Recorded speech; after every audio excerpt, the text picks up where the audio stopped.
안녕하세요. 오늘은 바보가 매지션을 만난 후에 여사제를 만나서 침묵하는 걸 좀 배운 후에 그 다음에 엄마같이 편안한 여왕제 만나는 과정을 한번 여왕제 카드에 대해서 공부해 볼게요.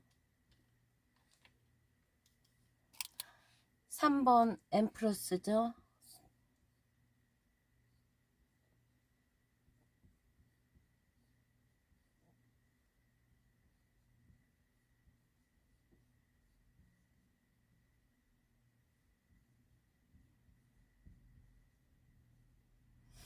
여왕제.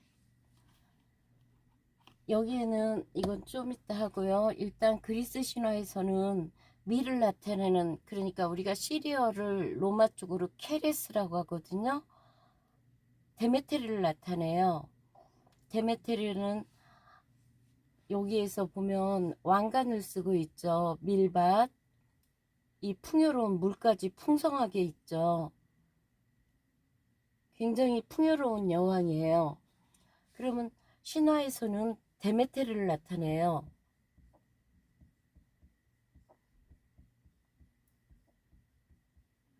크로노스와 레아 사이에서 두 번째죠. 헤스티아 먼저 태어나고 그 다음이 데메테르, 여섯 번째가 제우스였죠. 그런데 데메테르가 제우스와 강제로, 그래가지고 여기에서 페르세포네가 태어나죠.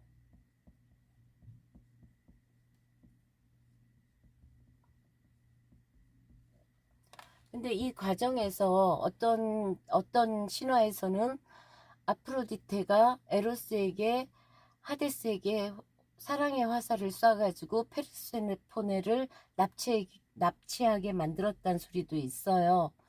근데 아무튼 제우스의 동생 하데스가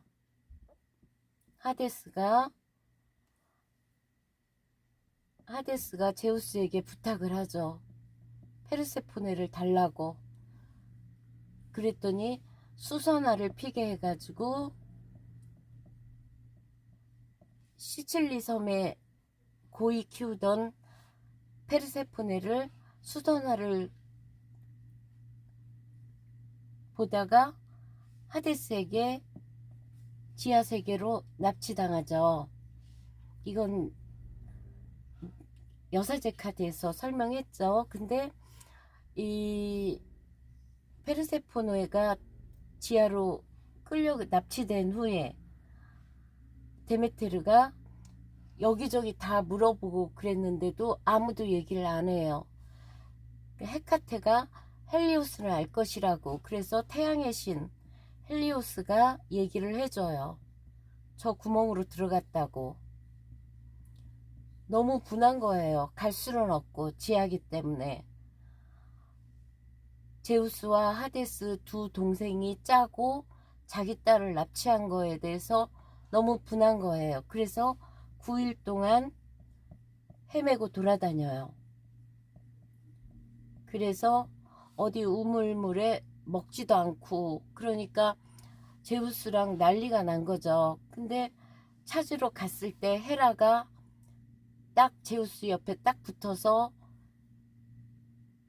안 알려주는 거예요. 그러니까 절망한 상태로 우물가에 서 있는데 여기가 엘레시우스였어요. 아테나에서 한 20km로 떨어진 엘레시우스. 여기에 서 있는, 아주 초췌한 노파의 모습으로 서 있는데 엘레시우스 왕의 가족들이 집으로 데려가서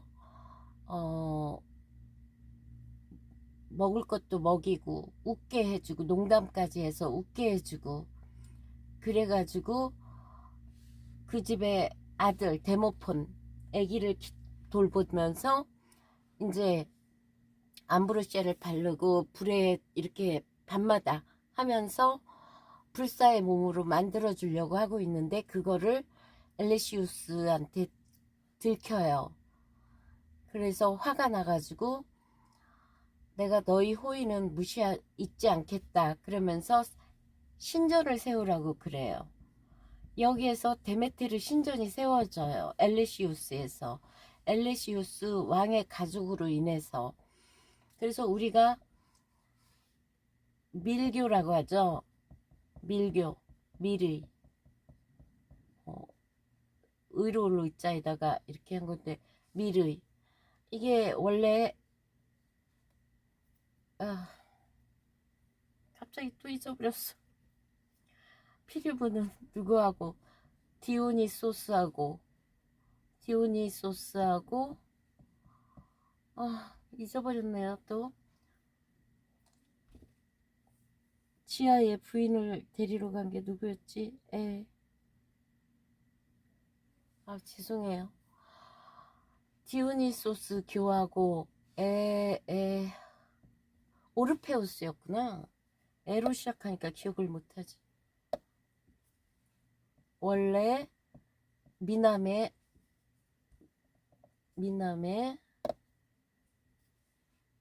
오르페우스가 있었죠. 오르페우스 교가 있어요. 아마 밀교는 이 세 개가 유명할 거예요. 그 다음이 데메테르를 모시는 엘레시우스교. 특히 이 엘레시우스교는 이 데메테르가 내세, 지금 잘하면 내세까지 행복하게 해줄 수 있다는 뭔가 있는데, 이게 미케네에서부터 로마까지 왔는데 기독교가 생기면서 없어졌죠. 여기까지 거의 2000년일 거예요. 2000년 동안에 어떻게 진행되는지를 몰라요. 침묵에서야 발설하면 죽음이다. 이래가지고 아무도 얘기를 안 해서 몰라요. 아직까지도 자세한 거는. 그런데 대충은 알고 있겠죠. 그런데 이 교회는 뭐 가난한 사람, 노예, 뱃사공, 여자 모든 사람들이 내세를 믿고 모여들어서 어마어마했나 봐요.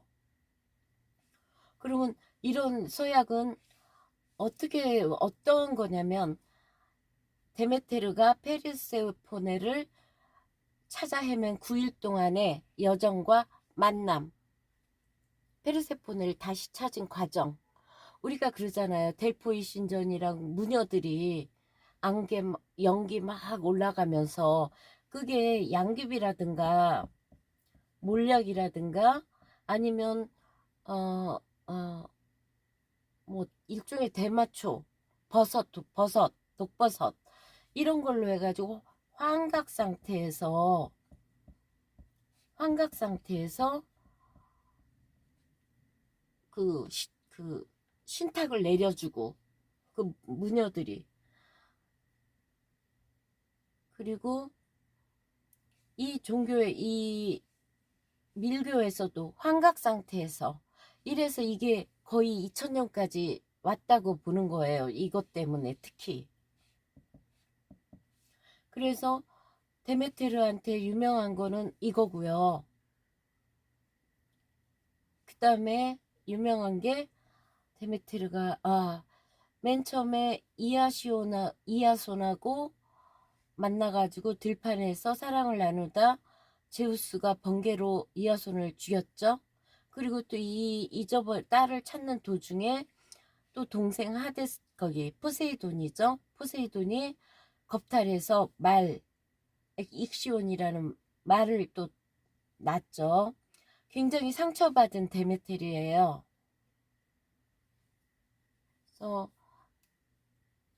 그래서 결국에는 뭐 기근이 들고 난리가 났는데 이 엘레시우스는 무사했대요. 그래가지고 헤르메스를 시켜서 페르세포네를 데려오고 그 석류를 먹은 만큼 1년에 한 4개월은 하데스한테 내려가 있고 나머지는 엄마한테 와 있고.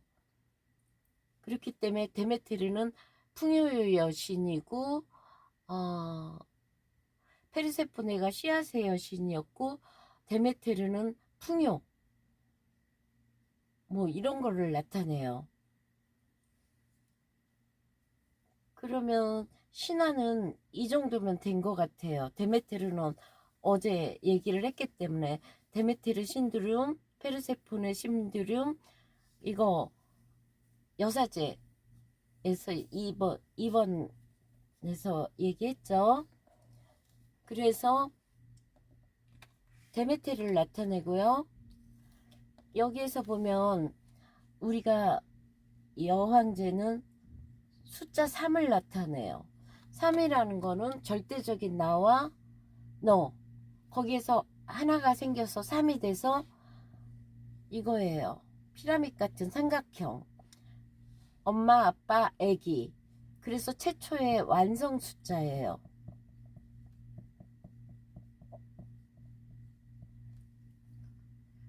완성 숫자고, 여기에서 보면 그렇기 때문에 어느 정도는 목표를 달성한 숫자고요. 요런 걸 의미해요. 숫자 3은. 3을 부여받았어요. 왜 그러냐면 원래 3이라는 숫자는 남성적인 숫자인데 임신할 수 있는 임신이 들어있기 때문에 거기에다가 3을 넣어준 거예요. 그럼 여기서 보면 노란색은 긍정적인 거고 밝은 거고요. 보면 여기에 물길이 흘러요. 풍요죠. 요런 것도 전나무 나무들도 풍요해요. 밀밭, 여기에서 데메테르를 상징하죠. 12개의 별자리의 왕관, 홀이를 갖고 있다는 거는 권위가 있다는 거예요. 그냥 아줌마가 아니에요. 권위가 있고 카리스마가 있는 여자. 그 다음에 풍요와 임신 출산.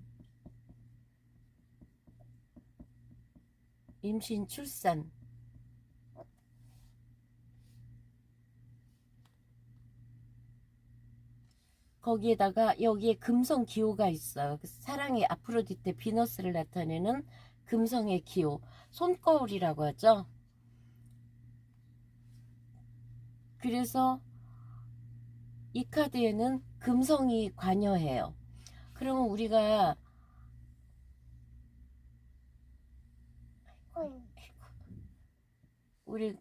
우리가 여기 왜 그러지?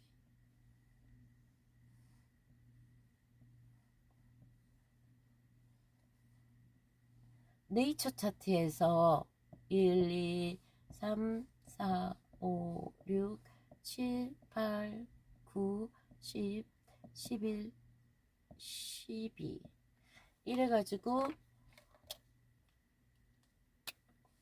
여기가 양자리, 황소자리, 저머나이, 개자리, 사자자리, 처녀자리, 여기가 천칭자리예요. 그 다음에 정갈자리, 스콜피오, 세지테리어스, 그 다음에 캐프리콘, 물병자리, 그 다음에 파이시스죠. 그래서 이 금성이 관여하는 거는 이 사마우스하고 여기 천칭자리.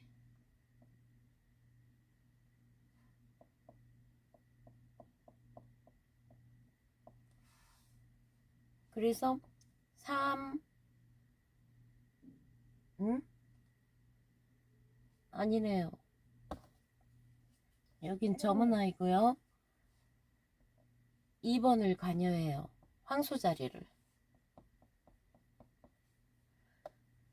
이 하우스의 황소자리와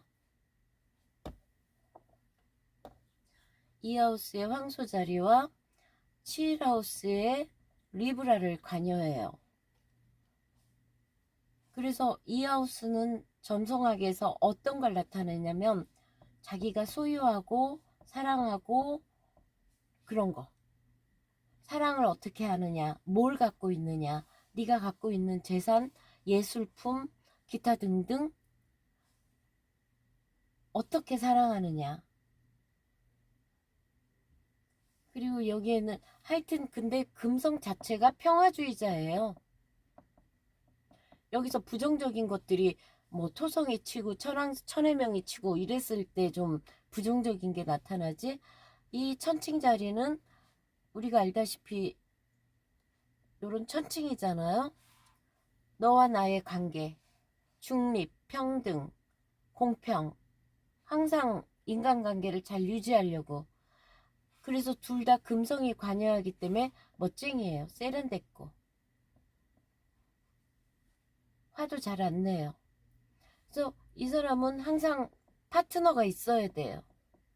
어떤 좋은 파트너를 만나느냐가 아주 중요한 숙제예요.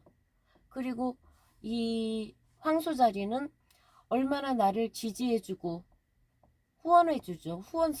후원성 있는 배우자를 만나느냐가 숙제예요. 이런 것들이 부정적으로 가면 우유부단하고 결정장애, 늘 피곤하고 짜증나고 매너리즘에 빠지고 번아웃 되고, 이런 사람은 그 양자리에 진취적이고 막 나는 무조건 할 거야 하는 열정이 필요하고요. 이 사람 같은 경우에 부정적이면 게으르고 너무 물욕이 큰 거예요. 물욕뿐이 아니라 쾌락, 연애에 빠지는 거죠. 왜? 얘는 아프로디테 비너스잖아요.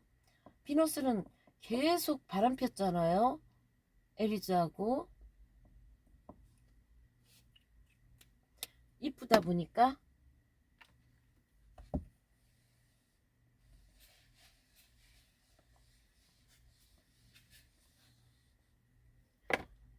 그래서 여기에 그런 것들이, 이 석류 같은 거는 다산, 풍요를 나타내거든요. 그리고 옷이 헐겁잖아요. 편안하다는 거예요.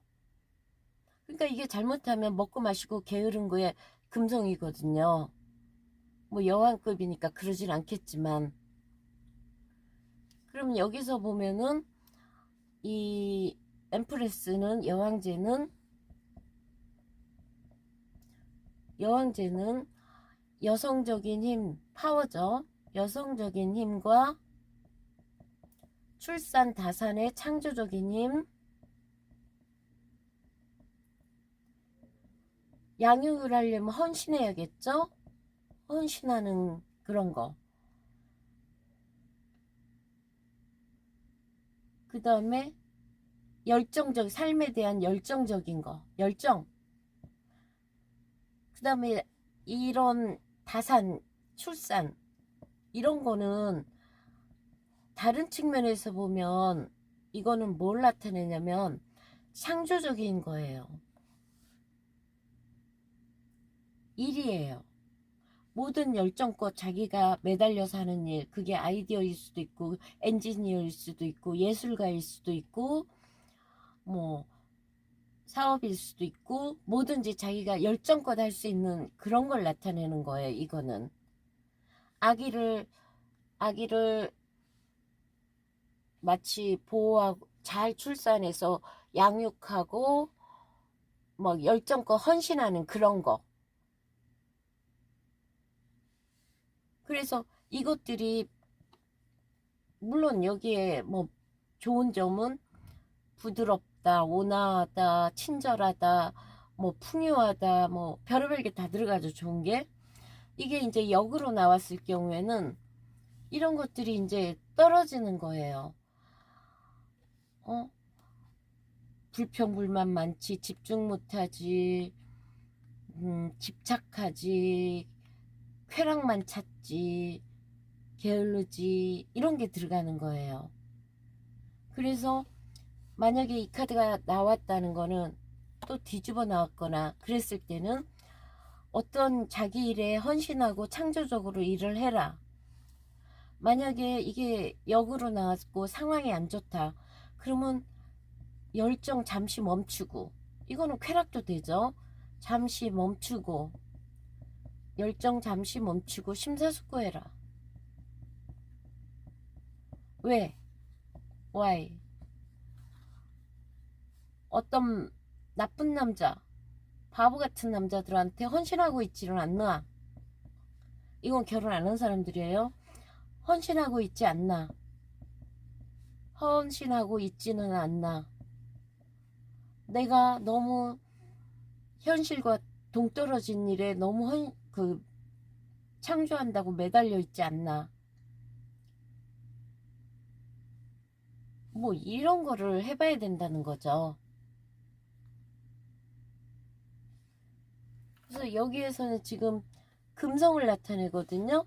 금성은 우리가 새벽벌, 저녁에 나타나는 아침, 오전에는 샛별, 저녁에는 개밥바락이라 하죠. 이게 금성 사인이에요. 이거 역시 소길성, 아주 대길성은 아니에요. 소길성이에요. 수금지화, 수금지화 목토에서 여기 천해병 가고요. 두 번째 있죠. 두 번째 있는 그렇게 크지 않은 그런 금성. 그래서 이 금성은 항상 어떻게 사랑하나, 애정, 욕망. 요거 할 때는 항상 아르테미스를 생각하면 돼요. 그래서 요거, 이게 이 여왕제의 타이틀이에요.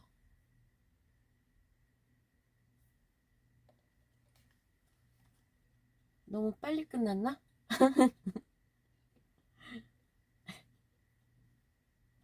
그러니까 뭐 이렇게 엉뚱한 데다 집착하고 열정을 쏟지 않나, 헌신하지 않나, 그거에 대해서 생각해 볼 필요가 있는 카드죠. 그 외는 창조적인 힘, 자기가 뭔가를 만들어내는 거죠. 아기를 출산하듯이. 그러면 내일은 주피터, 제우스의 황제를 할게요. 내일이든 모레든. 그러면 감사합니다.